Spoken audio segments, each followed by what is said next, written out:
साहित्य, समाज आणि संस्कृतीच्या अंतर्गत आपण भरपूर काही विचार केला. साहित्य, समाज आणि संस्कृती यांच्यातील परस्पर संबंधांचा विचार पण केला आणि या विचारांच्या अंतर्गत आपण असे बघितले की वेगवेगळ्या विचार प्रणालींच्या साहाय्याने साहित्य, समाज आणि संस्कृती यांच्यातील परस्पर संबंध आपल्याला दाखवून देता येतात. यूट्यूबवरती अपलोड केलेल्या लेक्चरमध्ये तुम्ही टेनचा जो सिद्धांत आहे तो तुम्ही बघितला असेल. त्यावरचं टिपण हे मी तुम्हाला पाठवलेलं आहे. गुगल क्लासरूमवरती ते तुम्ही बघितलं असेल. टेनच्या या सिद्धांतामध्ये आपल्याला असे लक्षात आले की साहित्य, समाज आणि संस्कृती यांचे परस्पर संबंध हे आपल्याला दाखविता येतात. हे साहित्याच्या निर्मितीच्या साहाय्याने दाखवता येतात. याच्या अंतर्गत वंश, पर्यावरण आणि युगधर्म या 3 घटकांचा निर्मितीवरती कसा परिणाम होतो ते आपण बघितलं. आजच्या तासाला आपण साहित्य, समाज आणि संस्कृती संदर्भात एक नव्या विचार प्रणालीचा विचार करणार आहोत. तो म्हणजे डॉक्टर बाबासाहेब आंबेडकर यांच्या विचार प्रणालीचा.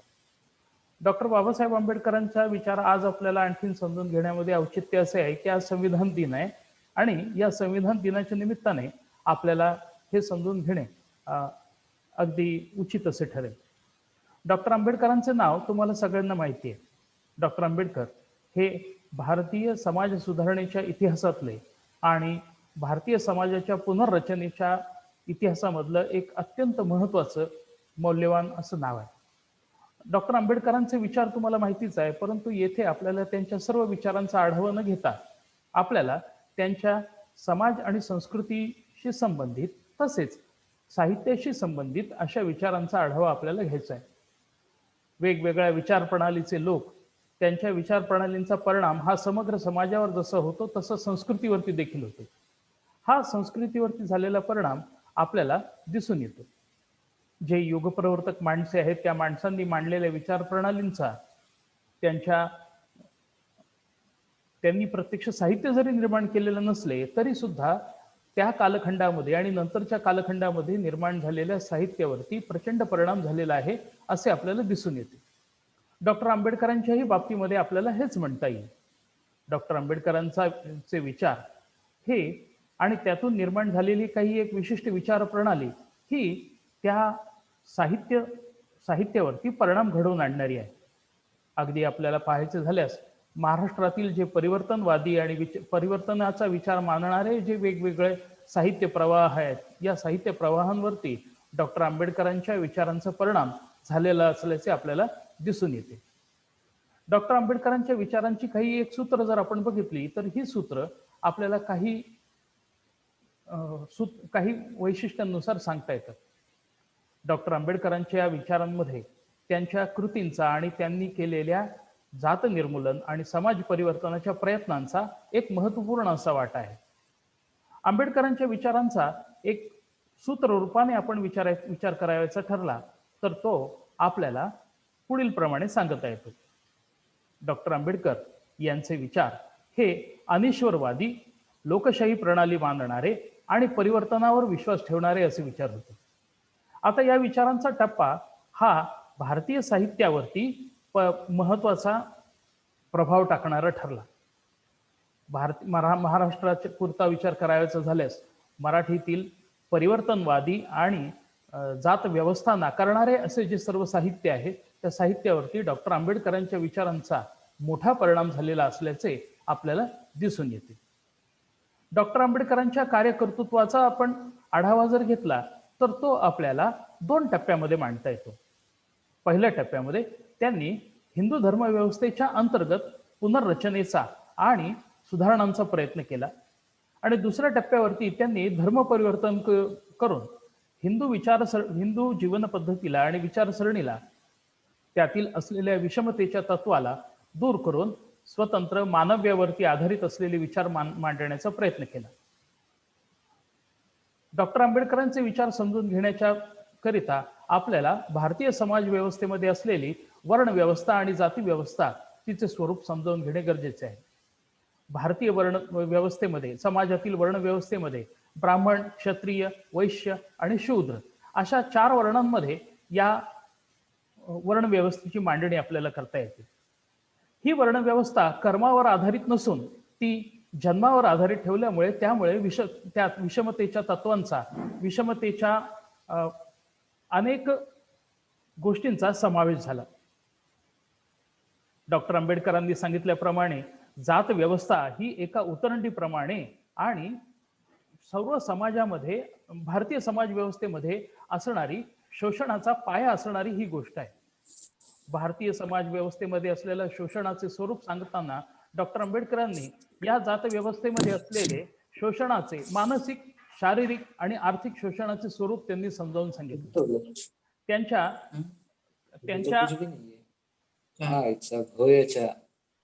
त्यांच्या सर्व विचारांच्या मध्ये आपल्याला हा एक महत्वाचा पाया दिसून येतो.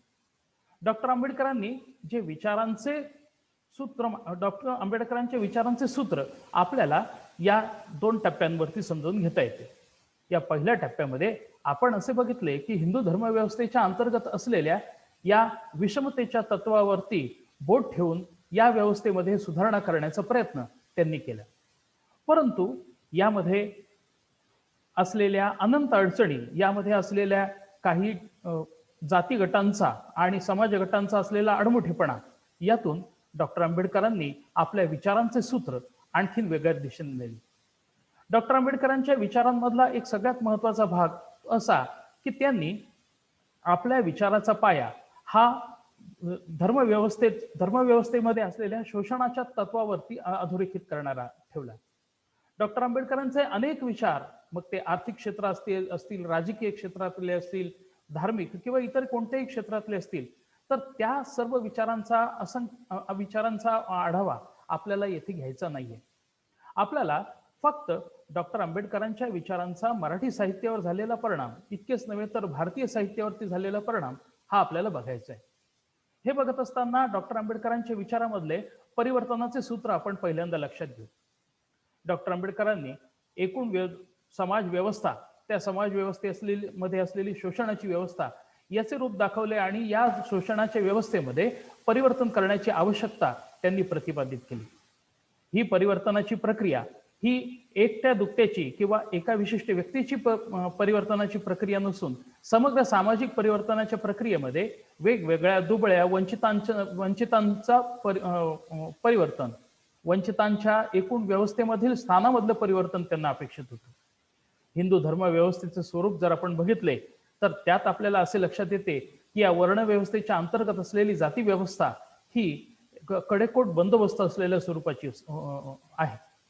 त्यामध्ये आजही काही फारसा बदल झालेला आहे असे आपल्याला म्हणता येत नाही. हिंदू धर्मव्यवस्थेच्या अंतर्गत असलेल्या या जाती व्यवस्थेमध्ये कर्मावर आधारित असलेली श्रम विभागणी न ठेवता जातीवर आधारित श्रम विभागणी करून त्यात उच्च निश्चितेच्या श्रेणी निर्माण केल्या गेल्या. या व्यवस्थेमधला सगळ्यात हीन आणि मानव्याला कलंक असणाऱ्या अशी गोष्ट ती म्हणजे अस्पृश्यता होय. या अस्पृश्यतेचे वेगवेगळे प्रकार आपल्याला समाजामध्ये बघायला मिळतात. 2 समाजांमध्ये अभिसरण होऊ नये याकरिता या अस्पृश्यतेच्या भिंती जाती व्यवस्थेची रचना करणाऱ्यांनी उभ्या केलेल्या होत्या. मग यामध्ये स्पर्शबंदी, अन्नबंदी आणि विवाहबंदी, म्हणजे ज्याला बेटीबंदी, रोटीबंदी आणि स्पर्शबंदी अशा 3 प्रकारच्या बंदींमध्ये ही विभागणी केली गेलेली होती. आणि या विभागणीतूनच सामाजिक विषमतेचा आणि शोषणाचा पाया रचला गेला होता. डॉक्टर आंबेडकरांनी आपल्या सगळ्या विचारांचं केंद्रस्थान या विषमतेचे उच्चाटन करण्याचं ठेवलं आणि त्यांना या सगळ्याचा आधार हा एक ईश्वरी किंवा पारंपरिक अशी धर्मव्यवस्था आहे असे त्यांना जाणवले. आणि या पारंपरिक धर्मव्यवस्थेला आणि विषमतेला त्यांनी नकार दिला आणि त्याविरुद्ध विद्रोह करायचे ठरवले. येथे आपल्याला असे लक्षात येते की आजच्या पारंपरिक दलित साहित्यामध्ये असलेली जी एक त्रिसूत्री आहे, नकार, वेदना आणि विद्रोह, या 3 त्रिसूत्रीचं विचारांचं मूळ आपल्याला डॉक्टर आंबेडकरांच्या विचारांमध्ये दिसून येतं. डॉक्टर आंबेडकरांच्या विचारांवरती महात्मा फुले यांच्या विचारांचा काही एक परिणाम आहे. त्यांच्या विचारांमध्ये काही प्रेरणास्थाने तेथून आहेत, परंतु डॉक्टर आंबेडकरांनी आपल्या स्वतंत्र प्रज्ञेने त्यामध्ये आणखीन विकास करून आपली स्वतःची अशी एक विचार प्रणाली मांडली. ही विचार प्रणाली अनिश्वरवादी समतेवर विश्वास ठेवणारी आणि मानव्यावर विश्वास ठेवणारी लोकशाही पद्धतीची विचारप्रणाली आहे. या विचारप्रणालीचा आधार आपल्याला आजच्या संविधानामध्ये दिसतो. आजच्या संविधान दिनाच्या निमित्ताने त्यांच्या या विचारांचा पुनरुच्चार करणे हे अतिशय योग्य आणि उचित अशी गोष्ट आहे. आपण आपल्या विषयाकडे पुन्हा एकदा येऊयात.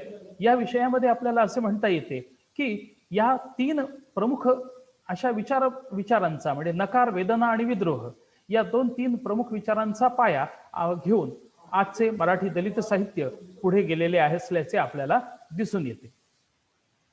अर्थात यामध्ये नकार म्हणजे पारंपरिक शोषणावर आधारित असलेल्या धर्मव्यवस्थेला नकार, वेदना आपल्या दुःखाची आणि शोषणाची जाणीव व्यक्त करणे म्हणजे वेदना, विद्रोह म्हणजे पारंपरिक व्यवस्थेविरुद्ध जाऊन आपल्या आजच्या व्यवस्थेमध्ये परिवर्तनाची अपेक्षा निर्माण करून जुने ते उद्ध्वस्त करून नवीन मांडण्याची अपेक्षा व्यक्त करणे.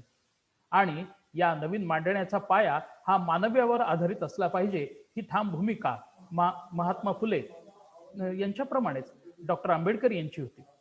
डॉक्टर आंबेडकरांनी हा मानव्याचा पाया जगातील वेगवेगळ्या विचार प्रणालीमधून जरी घेतलेला असला तरी बौद्ध धर्माच्या विचार प्रणालीमधून हा एक महत्वपूर्ण असा पाया त्यांनी घेतला.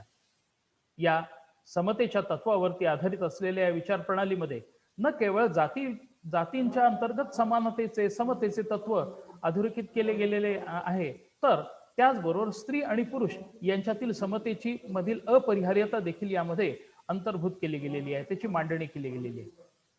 डॉक्टर आंबेडकरांनी सामाजिक उत्थान आणि सामाजिक परिवर्तन करण्याकरिता 2 महत्वपूर्ण अशा गोष्टी सांगितल्या. पहिली गोष्ट म्हणजे गुलामाला गुलामगिरीची ते जाणीव करून द्या म्हणजे तो बंड करून उठेल. आपल्याला आजच्या दलित साहित्यामध्ये हे सूत्र दिसून येते. गुलामगिरीची जाणीव म्हणजे या सर्व समाज व्यवस्थेमध्ये असलेले गुलामगिरीची पद्धती, शोषणाच्या पद्धती या त्यांनी दाखवून दिल्या.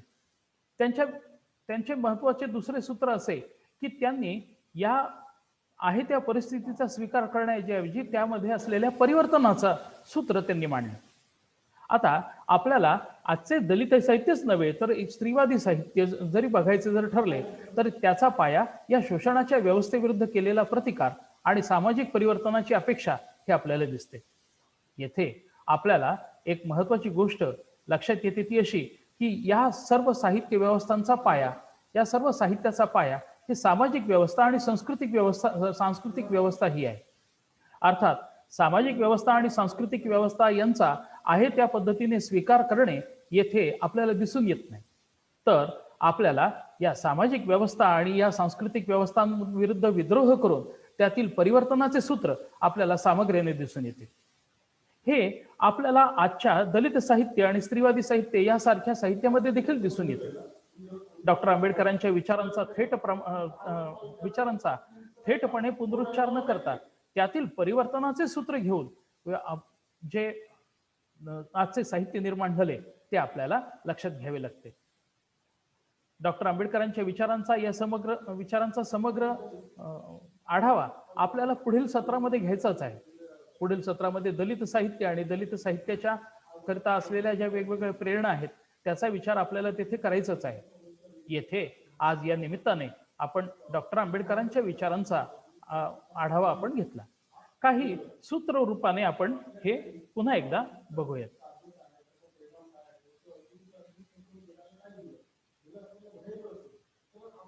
येथे आपल्याला तुम्हाला समोर दिसत असलेल्या स्क्रीन मध्ये आपल्याला एक लक्षात येते ते म्हणजे असे की डॉक्टर आंबेडकरांच्या विचारांमध्ये असलेला बौद्धवाद आणि राज्य समाजवाद यामध्ये समन्वय साधलेला आहे. त्याला आपल्याला आंबेडकरवाद असे म्हणता येईल. हे विवेचन सुप्रसिद्ध विचारवंत शरद पाटील यांचे आहे. आंबेडकरांच्या विचारांमध्ये राष्ट्र, राष्ट्रवाद, राष्ट्रीयता याविषयीचे विवेचन अनेकदा आले. महात्मा फुले यांचा राष्ट्रवाद आणि डॉक्टर आंबेडकर यांचा राष्ट्रवाद हा धर्मनिरपेक्ष आणि बहुजन केंद्रीय आहे. या दोघांच्याही विचारांमध्ये स्वातंत्र्य, समता, बंधुता, मानवता आणि सामाजिक न्याय यावर भाष्य आलेले आहे. म्हणजेच आंबेडकरवाद हा विषमतेविरुद्ध दिलेला लढा आहे असे आपल्याला दिसून येते. दलित, अस्पृश्य, स्त्रियांची गुलामी, भटक्या विमुक्तांचे जीवन व एकूणच बहुजन समाजामधील असलेले गंभीर प्रश्नाचे विवेचन डॉक्टर आंबेडकरांच्या या विवेचनातून येते. त्यांच्या भारतातील जाती घडण, उत्पत्ती आणि प्रसाद, शूद्रपूर्वी कोण होते, अस्पृश्य मूळचे कोण आणि अस्पृश्य कसे बनले, जाती संस्थेचे उच्चाटन इत्यादी ग्रंथांमधून या धर्मव्यवस्थेचे स्वरूप त्यांनी उघड करून दाखवले. हिंदू धर्माचे तत्वज्ञान, बुद्ध की कार्ल मार्क्स, बुद्ध धर्माचा उदय आणि ऱ्हास, बुद्ध आणि त्याचा धम्म, अशा अनेक ग्रंथांमधून त्यांनी या नव्या मानव्याच्या विचारांची मांडणी ही केली. या सर्वाचे साररूप आपल्याला असे म्हणता येते की आंबेडकरवादाचे तत्वज्ञान भौतिकतावादी, विज्ञानवादी, समन्वयवादी, अनिश्वरवादी, धर्मनिरपेक्ष, लोकशाही आणि समाजवादी आहे. त्यांचे ध्येय वर्ण, वर्ग, जात आणि स्त्रीदास यांचा अंत हे आहे. तर त्यांचे मूल्य समता, स्वातंत्र्य, बंधुता, सामाजिक न्याय, मानवता ही आहे. आणि त्यांचे हे विचार पारंपरिक आणि अपारंपरिक दोन्ही कसोट्यांवर व तत्वज्ञानाच्या निकषावर उतरतात. या वर्ग लढ्यामधल्या नव्या वर्ग लढ्यामधली जी जाणीव आहे ती जाणीव डॉक्टर आंबेडकरांनी मांडली आणि या आंबेडकरांच्या या विचारांचा आपल्याला या पद्धतीने आढावा घेता येतो.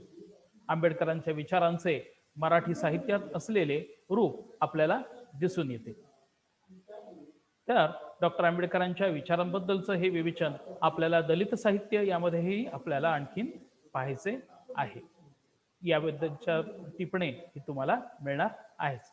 या विचारांबद्दलचा भाग आपण आता इथे पूर्ण करीत आहोत.